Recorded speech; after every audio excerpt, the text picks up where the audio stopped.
más que nada, les voy a transmitir pequeñas cápsulas de información que espero sean un poquito de sabiduría que puedan llevarse de esta presentación.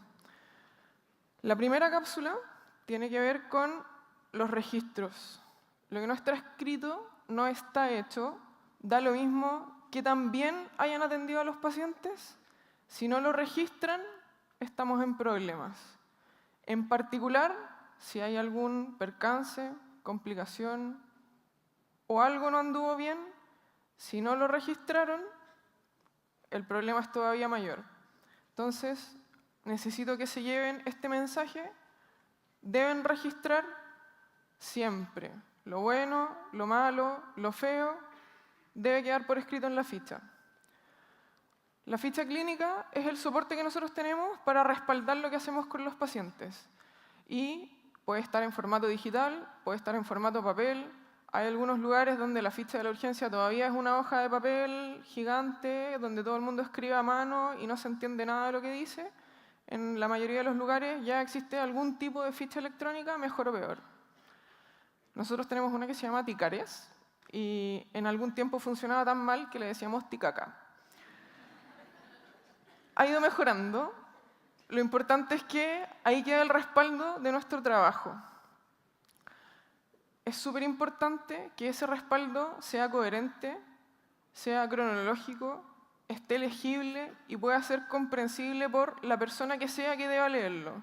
Ustedes, el interno, la enfermera, el fiscal, el colega de otra unidad, el interconsultor, da lo mismo. Todos deben poder entender lo que dice ahí y es extremadamente importante que sea escrito en orden cronológico. Eso evita confusiones. Entonces los invito a, ojalá, registrar y tomarse el tiempo. En nuestro escenario es particularmente importante que lo tengamos en cuenta porque muchas veces lo que nosotros debemos hacer no permite que nos sentemos a escribir. Y decimos, lo hago después, lo hago después, lo hago más rato, pongo el catéter, después anoto. Y después entregamos turno y nos vamos para la casa. Y la ficha quedó en blanco. ¿Qué pasó ahí? Nadie supo.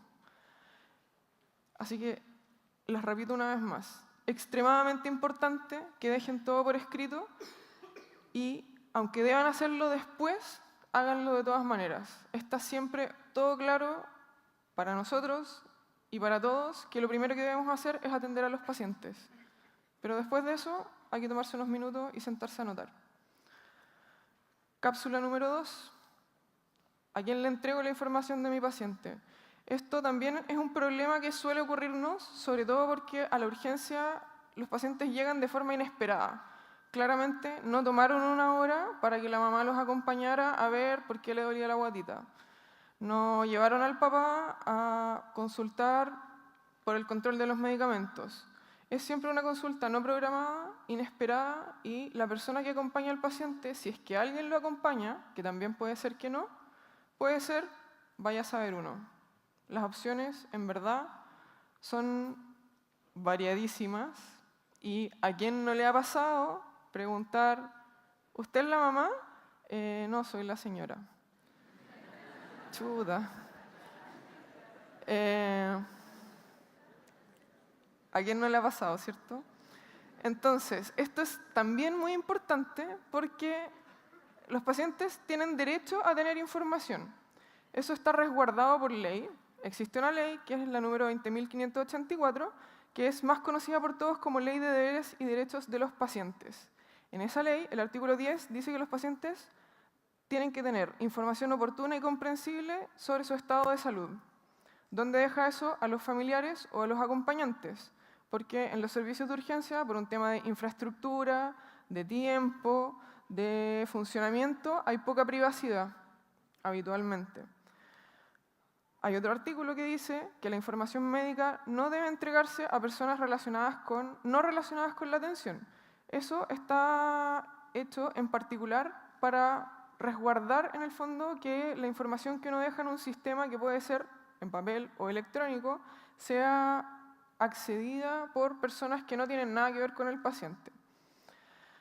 Pero también tiene que ver con que la información que yo le estoy dando al paciente en un box de 1 metro por a veces nada, donde puede haber una cortina, un tabique o una baranda que nos separa del paciente de al lado, el acompañante que está con él forzosamente va a escuchar lo mismo que nosotros le decimos al paciente. Y eso hay que preocuparse de averiguar con quién está ese paciente y si esa persona puede o no escuchar la información que nosotros le estamos dando. Entonces, yo siempre les pregunto, ¿qué es usted el paciente? Y desde que aprendí a hacer esa pregunta me ha ahorrado muchos problemas, porque las posibilidades, insisto, son muchas. Entonces, hay que tener en cuenta que la información es confidencial y no se le puede entregar a cualquiera. Cápsula número 3. ¿Cómo llamo a mi paciente trans?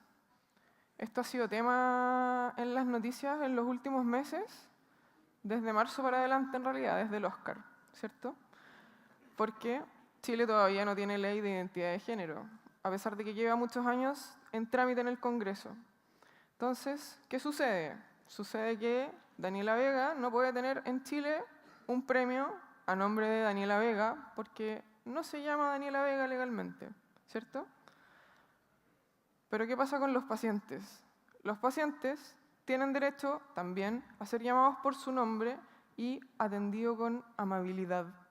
Pero, ¿con qué nombre? ¿Cierto? Es complejo eso, pero parece que no tanto. Existe una posibilidad que es esta.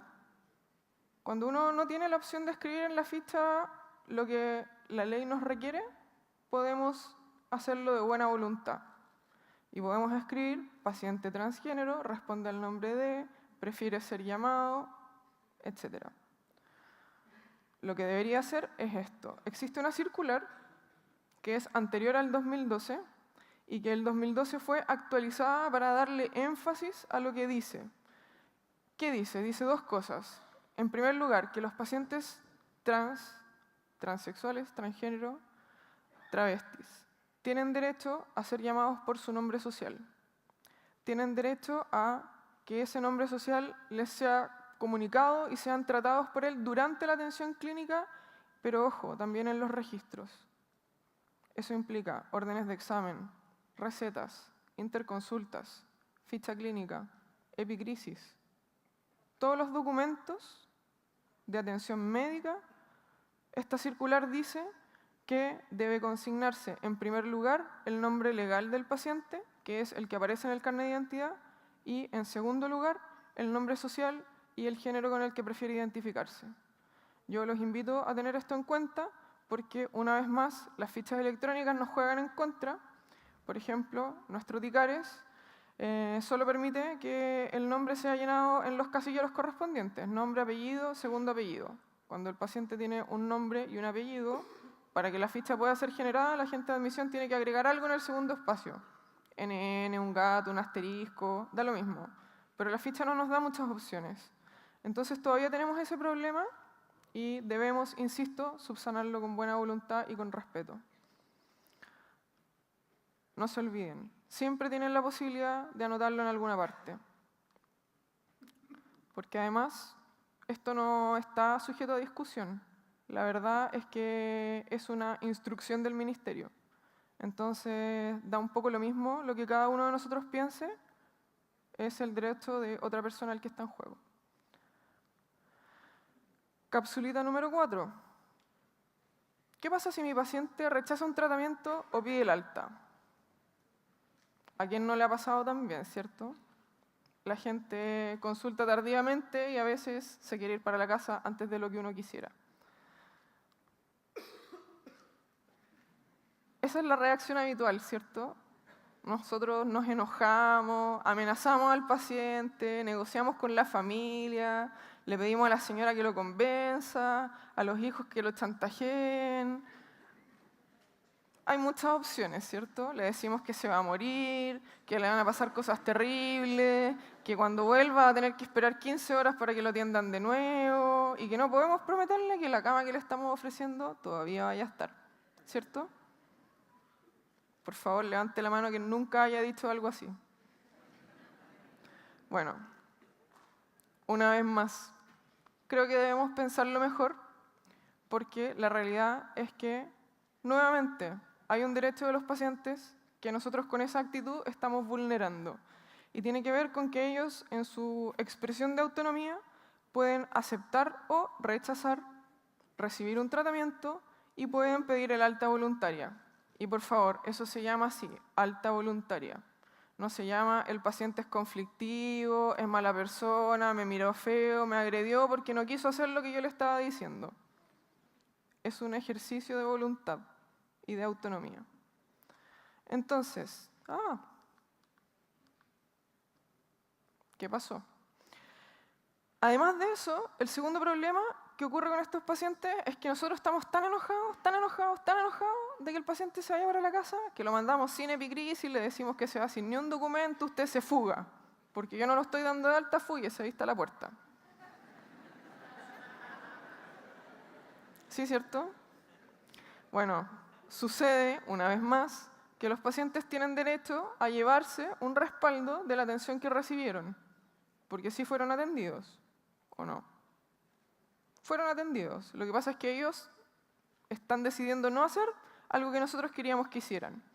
Pero tuvieron evaluación médica, pueden haber tenido tratamiento, estuvieron un tiempo determinado en el servicio con nosotros y requieren, al momento del alta, que eso quede reflejado en un documento que se llama epicrisis o dato de atención. Y deben llevárselo. Por lo tanto, uno debe tomar el tiempo de hacerlo también. Igual como cualquier otro paciente, es un alta, igual que cualquier otra alta. La única diferencia es que la pide el paciente y no la indicamos nosotros. Entonces, el paciente tiene derecho a llevarse un informe o una epicrisis, los resultados de sus exámenes de imagen, de sus exámenes de laboratorio e indicaciones. Tampoco es bueno esto de usted se va, está rechazando el tratamiento, así que yo no le voy a dejar nada para el dolor porque usted no se quiere quedar a operarse. Eso es maldad. Entonces los invito a tomar estas situaciones con una sonrisa y pensar siempre en el beneficio del paciente y en que, aunque ellos se vayan y no estén aceptando lo que nosotros les decimos que tienen que hacer, siempre podemos hacer algo por ellos. Hay algunas excepciones, ojo con estas excepciones, porque también están resguardadas por ley. Tienen que ver cuando el paciente presenta un riesgo para la salud pública, está en riesgo vital, está con asterisco, porque si el paciente está en riesgo vital, pero está en capacidad de decidir que no quiere ser tratado, no debe ser tratado. La incapacidad de manifestar la voluntad tiene que ver con pacientes que están impedidos de hacerlo por alguna razón. Compromiso de conciencia, estado etílico, enfermedades psiquiátricas. El abanico es amplio.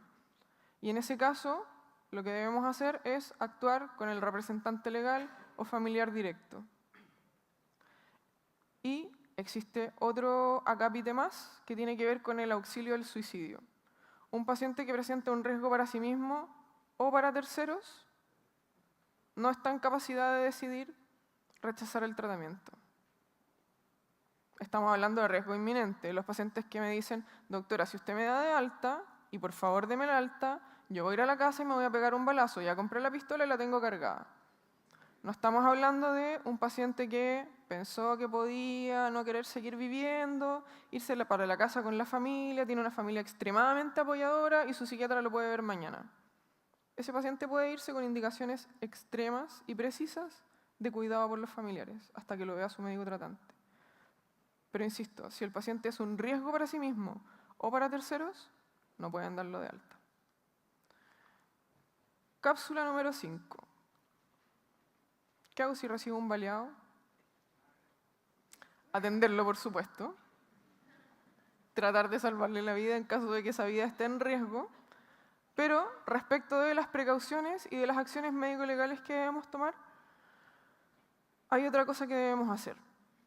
Existe un artículo en el Código Procesal Penal, que es el número 175, que establece la obligación de denunciar para todos los funcionarios públicos, por una parte, pero también para funcionarios que no sean públicos, pero sean profesionales de la salud, educadores, etc.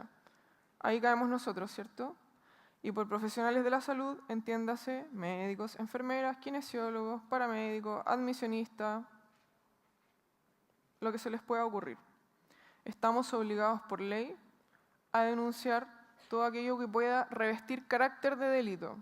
Lo más evidente es una herida a bala, por supuesto, pero en realidad las lesiones que vayan de menos graves hacia la gravedad deben ser todas denunciadas. Lesiones menos graves son las que se demoran 15 días o más en sanar. De ahí para adelante, todo lo que sea más grave que eso debe ser denunciado. Tienen un plazo de 24 horas para hacer la denuncia y la denuncia basta con que la haga una persona. Hace poco tuvimos en el J, que es el hospital donde yo trabajo, un paciente que venía trasladado del hospital de Maipú por sus familiares, donde había recibido una primera atención. El paciente se negaba a que hiciéramos la denuncia de la herida a bala evidente que traía en una pierna y los familiares insistían con mucha vehemencia en que no hiciéramos la denuncia, por supuesto. Entonces, ¿qué hicimos nosotros? Nos contactamos con Carabineros, Carabineros averiguó y la denuncia ya había sido hecha en el hospital donde había sido atendido anteriormente, por lo tanto no fue necesario repetirla. Pero esos son los medios de comunicación. La denuncia puede ser hecha directamente ante Fiscalía, ante Policía de Investigaciones, pero lo más accesible siempre es Carabineros de Chile. Plan cuadrante o 133. Les recomiendo que tengan por ahí anotado el plan cuadrante del hospital o clínica o donde sea donde ustedes trabajen en alguna parte, porque puede que les sirva alguna vez. Entonces, preguntas, sugerencias, reclamos o felicitaciones pueden dirigirlas a esos medios que están anotados ahí. Toda la información de esta presentación estará disponible en ese link probablemente mañana, incluyendo toda la bibliografía y un bonus track sobre certificados de defunción. Muchas gracias.